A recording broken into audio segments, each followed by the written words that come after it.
Mwanamke, hapa ni pale uzazi unapokuwa mapambano.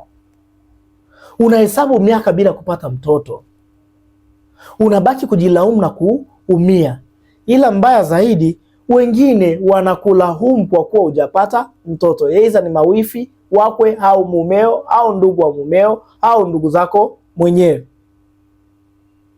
Hii kwako ni changamoto, ila mbaya zaidi wakati wewe unalaumiwa, kumbe mwili wenyewe unahitaji msaada. Kuna changamoto ndani ya mwili wako.